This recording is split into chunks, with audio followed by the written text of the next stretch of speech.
Hi, in front of me is REALME C3 and today I would like to show you how you can change icon style on this device. First of all, go into settings. Now scroll down, tap on home screen and wallpaper, scroll all the way down and click on set icon style.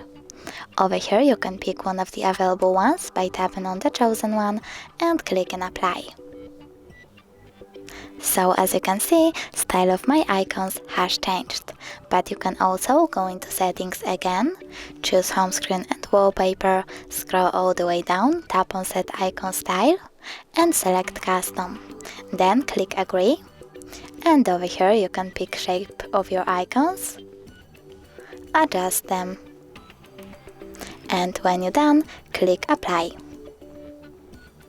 Thanks so much for watching. If you enjoyed this video, smash that like button, comment and don't forget to subscribe. Bye!